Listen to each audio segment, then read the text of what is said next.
Assessore, oggi ha incontrato le categorie economiche, un primo passo importante. Come è andato questo incontro? Beh, molto, molto bene, c'erano tutti e questo davvero m'ha reso felice perché abbiamo iniziato un percorso condiviso, un percorso importante di unione del Friuli Venezia Giulia. Io in questi incontri ho chiesto la condivisione di idee, programmi per il futuro. Io dico sempre la politica deve essere a disposizione dei cittadini, la politica deve essere a disposizione delle associazioni.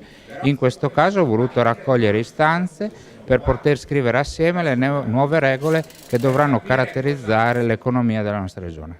Quali i temi emersi? Ma guardate, il tema numero uno a fattor comune è formare, la formazione, l'importanza della formazione per quanto riguarda le istanze, gli addetti ai lavori delle nostre imprese.